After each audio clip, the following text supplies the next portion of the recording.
გური არ არის ასე ვთქვათ, კეთილდღეობით აღჭურვილი რეგიონი, გამომდინარე იქიდან, რომ აქ მრავალი სოციალური პრობლემა არსებობს, ისეთი ტიპის სოციალური პრობლემები, რომელსაც თუნდაც სტიქი არ ჭირდება იმისთვის, რომ ეს თვალხილული იყოს. მე საერთოდ აი ამ რეგიონიდან ვარ და ასე ვთქვათ, მთელი ჩემი ცხოვრების განმავლობაში ვაკვირდები იმ სოციალურ თუ ეკონომიკურ ურთიერთობებს, რომელშიც საზოგადოებას აქ ცხოვრება და ყოფნა უწევს. ამიტომაც ხედავთ, ხო, რომ გურია როგორც რეგიონი, სადაც არსებობს ისეთი მნიშვნელოვანი პირველადი საჭიროების დეფიციტები, როგორიც არის საკვები, როგორიც არის სახლი ან ასე შემდეგ, ან თუ არსებობს სახლები, მაშინ ეს სახლები, რა თქმა უნდა, მათ აქვთ რაღაცა მემკვიდრეობით დარჩენილი, რაღაცა აწლეულების წინ აშენებული და შესაბამისად, მათ უბრალოდ შეიძლება სახსრები არ ქონდეს, რომ ეს სახლები ან გაარემონტონ, ან გაამაგრონ და ასე შემდეგ, ანუ რადიკალურად განსხვავებული პოლიტიკური და სოციალური მოწყობის შედეგად მიიღეს მათ ის სიკეთეები, რომელიც მინიმალური პირობები ცხოვრებისთვის სჭირდებათ და ესეთი ტიპის სტიქიები, რასაც დღეს თუნდაც გურიაში ვხედავთ, უფრო მოწყვლად ხდის საზოგადოებას, გამომდინარე იქიდან, რომ სტიქიის გარეშეც ის უბრალოდ ვერ უმკლავდება აი ამ რთულ სოციალურ პირობებს და მდგომარეობას. და ერთ-ერთი მთავარი პრობლემები, რომელიც აი ამ პროცესში გამოიკვეთა, იყო ალბათ საკვების დეფიციტი, და ეს საკვების დეფიციტი არ არის მხოლოდ საკვების დეფიციტი, რომელიც შესაძლებელია გადაადგილების კომუნიკაციის საშუალებების არ ქონამ გამოიწვიოს, ხო? ეს არის ის პრობლემა, რომელიც ზოგადად ადამიანებს აწუხებს ამ რეგიონში საქართველოს მასშტაბით,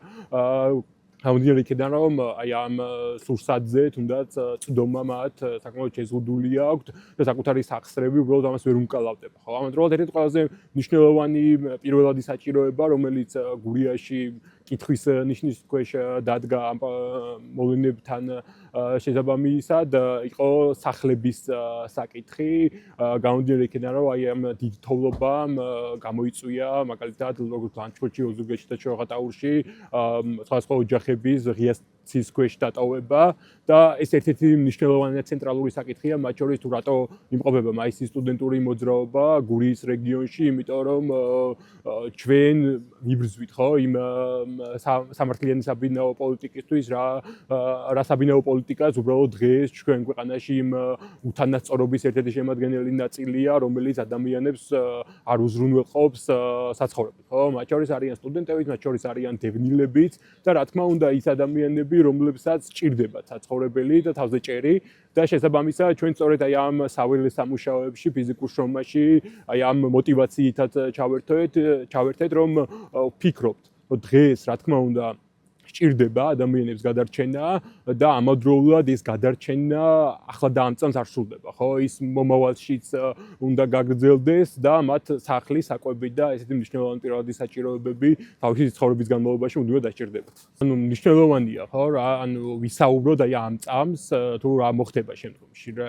როგორი ტიპის რაღაცა მიდგომები იარსებებს სახელმწიფოს მხრიდან დაზარალებულები ადამიანების მიმართ. და ამის რაღაც ობიექტური, ასე ვთქვათ, გამოსავლები ჭირდება, ხო? ანუ რაც ყველაზე მთავარია, ანუ ამ ადამიანებს ჭირდებათ გარანტიები იმისა, რომ სტიქიის შემდგომ ექნებათ პირობები, მინიმალური პირობები იმისთვის, რომ ცხოვრება გააგრძელოს. ამ მინიმალური პირობებისთვის, ხო, თავზე ჭერის ქონა არის გადაუდებელი აუცილებლობა და შესაბამისად ნებისმიერ სახელმწიფოს, ხო, ამის პირდაპირ ვალდებულება გააჩნია უბრალოდ ადამიანების მიმართ და შესაბამისად, რა თქმა უნდა, ჩვენ ხედავთ, ხო, რომ საბინაო პოლიტიკა, ანუ ამ ქვეყანაში არ არის გამართლებული და ის უბრალოდ უსამართლოა. და შეგვიძლია ვთქვათ, რომ შესაძლოა ამის საშიშროება არსებობდეს, მაგრამ თუ ჩვენ გვექნება საზოგადოებრივი თანხმობა, ჩვენ გვექნება საზოგადოებრივი მოთხოვნა, ჩვენ გვექნება დღის წესრიგში დაყენებული აი ეს მნიშვნელოვანი საკითხები, ხო? მაშინ შეგვიძლია ვთქვათ, რომ უბრალოდ მოუწეთ მათ, რომ ანგარიში გაუწიონ ამ პრობლემებს, ხო? იმიტომ რომ ანუ ჩვენ არ უნდა ვიყოთ ჩამოკიდებული რაღაცა ცალკეული რაღაცა პოლიტიკური ჯგუფების გადაწყვეტილებებზე, ხო? ჩვენ შეგვიძლია რაღაცა აი ეს პროცესები საკუთარი ძალისხმევით ვაწარმოოთ. ამიტომაც ვფიქრობ და ამიტომაც ვაკეთებ ამას, რომ ეხლა ამ ეტაპზე ვართ ადგილზე, სადაც უშუალოდ ჩვენი ფიზიკური ჩართულობა არის პროცესში აუცილებელი და ამავდროულად, ხო, მეორე ხელით ვაკეთებ ჩემს საქმეს, რომ ვცდილობ გავავრცელოთ აზრი იმასთან დაკავშირებით, რომ ეს ასე ვთქვათ საზოგადოებრივი ასე ვთქვათ კონსენსუსი იყოს ამ საკითხზე და მოვითხოვოთ აი დამზადებულები ადამიანების სახლით უზრუნველყოფა.